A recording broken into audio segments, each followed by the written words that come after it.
عسلامة الناس الكل، ان شاء الله تكونوا بألف خير وصحة يا ربي.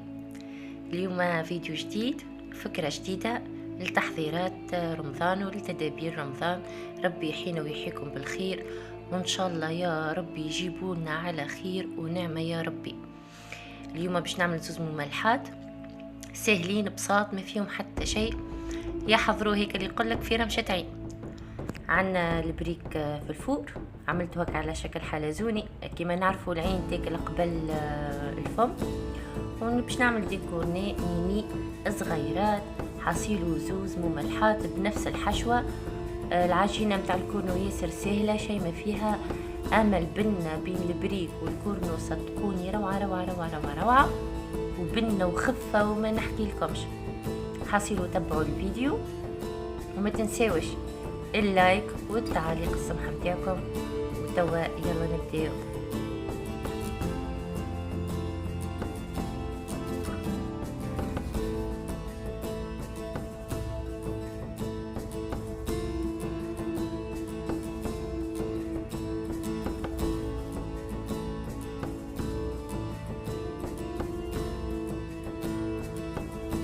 اول حاجة باش نحضروا الحشوة اللي هي بطاطا وسفناريا وثوم للتنكير. اسمطهم لين طابوا ومن بعد استقطرتهم منيح منيح. وتو باش نبدا ننكههم. علاش؟ على خاطر نحبها تبرد لي الحشوة قبل ما نعملوها في المملحات. تو باش نبدا نفوحها، وتلقاو المقادير الكل في صندوق الوصف، واني لهنا زاد كتبته لكم. حصيلو ما نحكي لكمش، الحشوة بنينة بنينة بنينة على الاخر. تجمو تزيدوا فيها حوايج، تجمو تنقصوا انتوما والنكهة اللي تحبوها. اما بالنسبة لي الحشوة هذه ياسر بنينة وتخرج مع برشا مملحات وتجيكم طايرة طايرة طايرة على الاخر. توم بعد ما رفستهم الكل وتجانس الخليط الكل باش نخليه هكا يدفى شوية، وباش نبدأ نحضر البريك.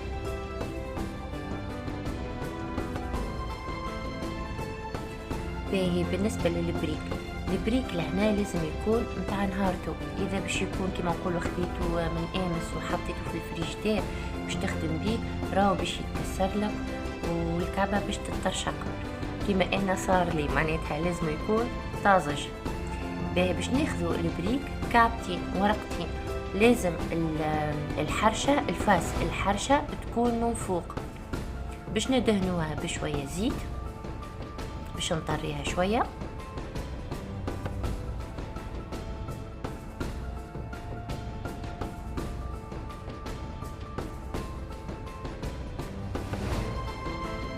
وتوا باش نحط الحشوة. لازمني نعملها على خط مستقيم وما تكونش برشا زيادة، ونبعد على الحواف 2 سنتيمتر. نبعد على الحواف باش كي نبادروا ليها ما يخرجوليش الحشو من الجناب.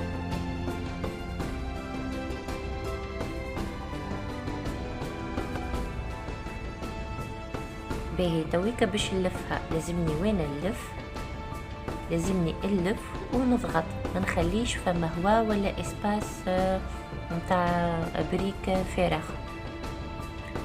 باش نقعد نلف ونضغط نلف ونضغط لين نوصل للاطراف. نعمل شويه من هيك الساق اللي قلت لكم عليه الفرينه والدقيق، ومن بعد نكمل نروليها ونضغط عليها باش تتسكر منيح.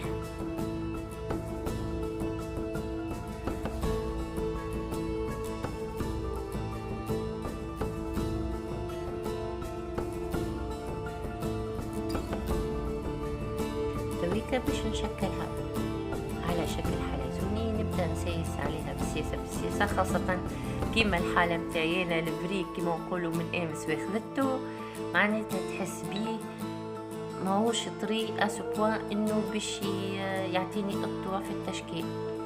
وفي الاخر باش نعمل طرف من هيك الساق وباش نضغط عليه شويه، وهذا الشكل تاعها يذكرني بالمحنشة المغربية. محلاها هيك، أنا تعجبني في رمضان كي نعملها حلوة محليها تبل تبل. ان شاء الله نهار نجربوها ونعملوها.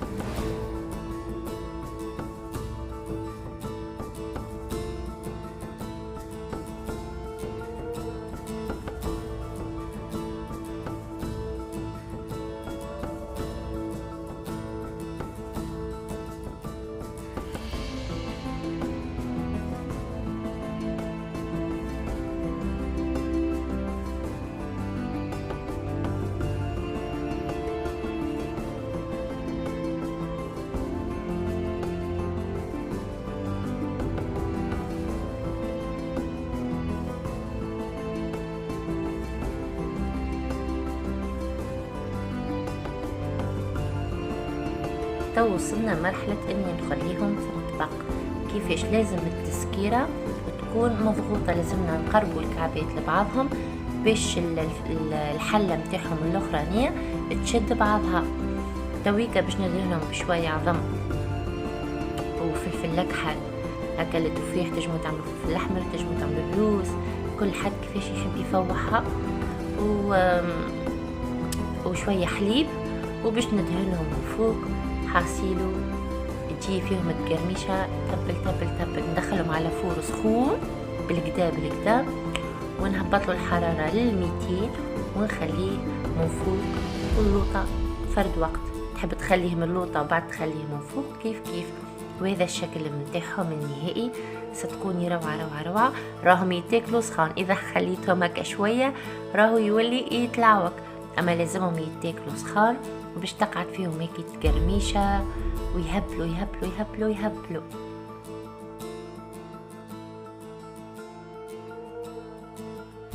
وتويكا باش نعملوا لاميني كورني الصغيرات. حاسيلو عندي لهنا 300 جرام فرينة، عملت لي الخير والبركة ما شاء الله. طبق كامل يهبل. باش نزيد عليه شوية سكر، الخميرة كما قلت لكم المقادير الكل في صندوق الوصف. راهي العجينة هذه هيلة الحليب العظم وتجيكم طرية وتعمل الكيف. الملح، شوية ماء دافي، وعندي 50 مليلتر زيت نباتي ولا زيت زيتونة اللي تحبوا عليه، اللي موجود عندكم اعملوه. باش نحطهم الكل مع بعضهم كل مرة باش نزيد الماء بالطرف حتى لين تتكون لي عجينة، ومن بعد نقعد ندعك فيها بالكدا مدة 5 دقائق ونخليها ترتاح، وتجيكم عجينة تهبل وتعمل الكيف. وراهي العجينة هذه تمشي مع المملحات الكل بدون استثناء، طايرة. جربوها وعلى ضمانتي.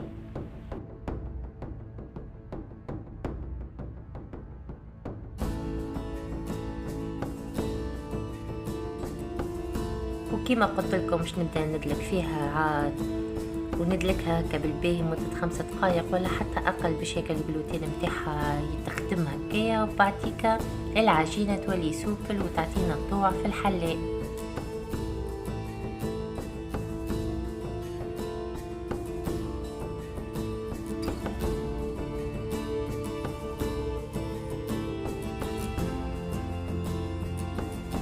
المفيد تكون طرية وما تلتصقش في اليدين باش نخليها ترتاح، باش نحطها بحذا هكا الفور وين هكا كعبات البريك مادامو سخون فيسا باش تطلع تتضاعف وتجي طرية تهبل.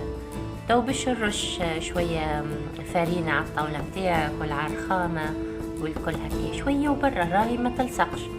وباش نبدأ نحل فيها بالقلقال ولا بالمدلك كل حد يسميه، باش نحلها جويدة خاطر من بعد باش تنتفخ في الفور. ما نحبش يبدا فيها برشا البيبة اللي احنا نقولوا له فراك. اوكي لازم تكون جويدة. تو باي حاجة عندكم بصحن بصحفة باللي عندكم باش نعملوا دائرات يكونوا كبار شوية عاد مش صغار، المفيد متوسطين الكبار كيف ما تحبوهم انتوما. وباش نعمل هيكما الدائرات هيكما على العجين باش نحي هيك الزايد ميم با هكا نلمو ونخليه في ساشي يرتاح الوقت اللي باش نعاود نستعمله.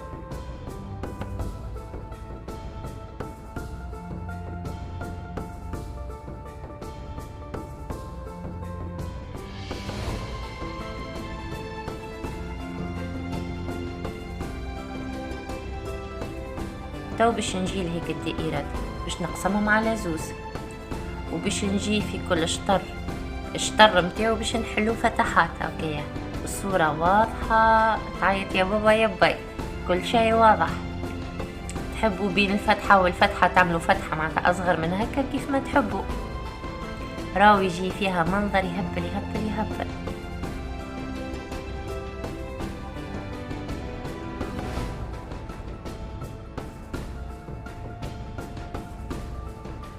توينا هوني عندي صوص متاع بيتزا باش نجي نرميها في الشطر اللي ما حليتش فيه الفتحات. نعمل شوية وبرا، راهو تجمو معناتها ما تعملوهاش، تجمو تعملوا مايونيز اللي تحبوا عليه، حتى كان هريسة زيادة تعملوا تجمو راهو. وباش نشد زيادة من هيك الحشوة، ما قلتلكم هي بيتها اللي باش نعملها والله بنينة بنينة تهبل. وباش نعمل هكا كويرات هكا بالطول، وباش نرميهم فوق هيك الصوص البيتزا. هذه راهي الوصفة متاع في كوجينة نوسة، هي بيدا راهي تهبل تهبل تهبل. انا جوست معناتها في الاخر زدت النعناع، خاطر النعناع ينكه اكثر ويعطيها مطعم كأنه طيبة بالمركز حاجة كيف من هكا. الحاصلو جيت في الطرف متاع العجينة وهزيته كيف من هكا، راهي تمشي معاكم العجينة سوبل على الاخر. اوكي بالطريقة هذه، وباش نقعد نتبع الجناب متاع الدائرة.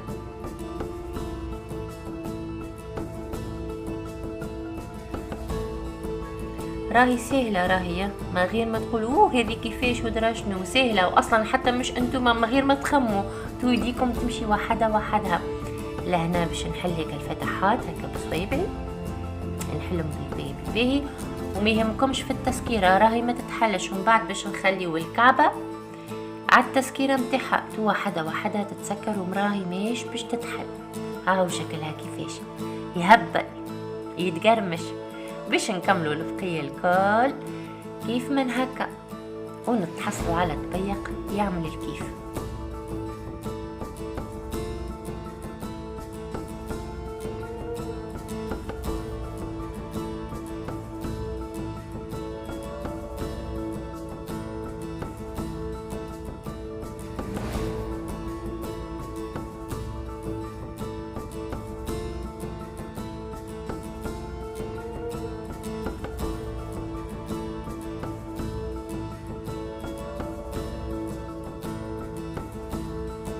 تويك حطيتهم في الطبق ودهنتهم بيك العظمة اللي درت فيها البريك، وباش نرش فوقهم هيك الفاح متاع الخبز بالجلجلان والسينوج وحبة الحلاوة والبسباس والجلجلان الابيض. حاصيرو هكا بخلوط بنين فاوح يعشق يعمل كيف، وانتم كيف ما تحبوا، اللي باللي تحبوا تزينوه زينوه. حتى العجينة هي بيدها، العجينة تحبوا تنكوها بالزعتر بالهروس بالهريسة باللي تحبوا انتوما، راهي تتنكه وتجيب بنينة. تويكا باش ندخلهم على هيك الفور المسخن على 200 درجة، من فوق مضغوطة ميم با 16 12 انتي والقوة متاع الفور متاعكم، 12 دقيقة 16 دقيقة. حاصيلوا تتحصلوا على كعبات كيف من هكا يهبلوا يهبلوا يهبلوا طريين باللي باش نحكي لكم. حتى والله كيف طلبوا لي كعبات للصباح قعدوا طريين على الاخر، يهبلوا يهبلوا يهبلوا. بالحق جربوها العجينة هذية وما يكونش باش تندموا.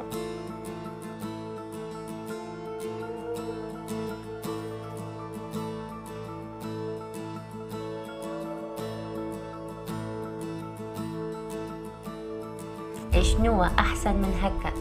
فكرة هايلة، دبارة سهلة، يعمل الكيف. عجينة وطرف بريك نفس الحشو، حاصيل وحشوة اقتصادية، كمية بسيطة وعملت لي كمية وفيرة، معناتها تشبع بحاجة قليلة وبسيطة بصراحة توب. ان شاء الله تعجبكم وصفة اليوم وتجربوها، وفي الملتقى ان شاء الله. بسلامة.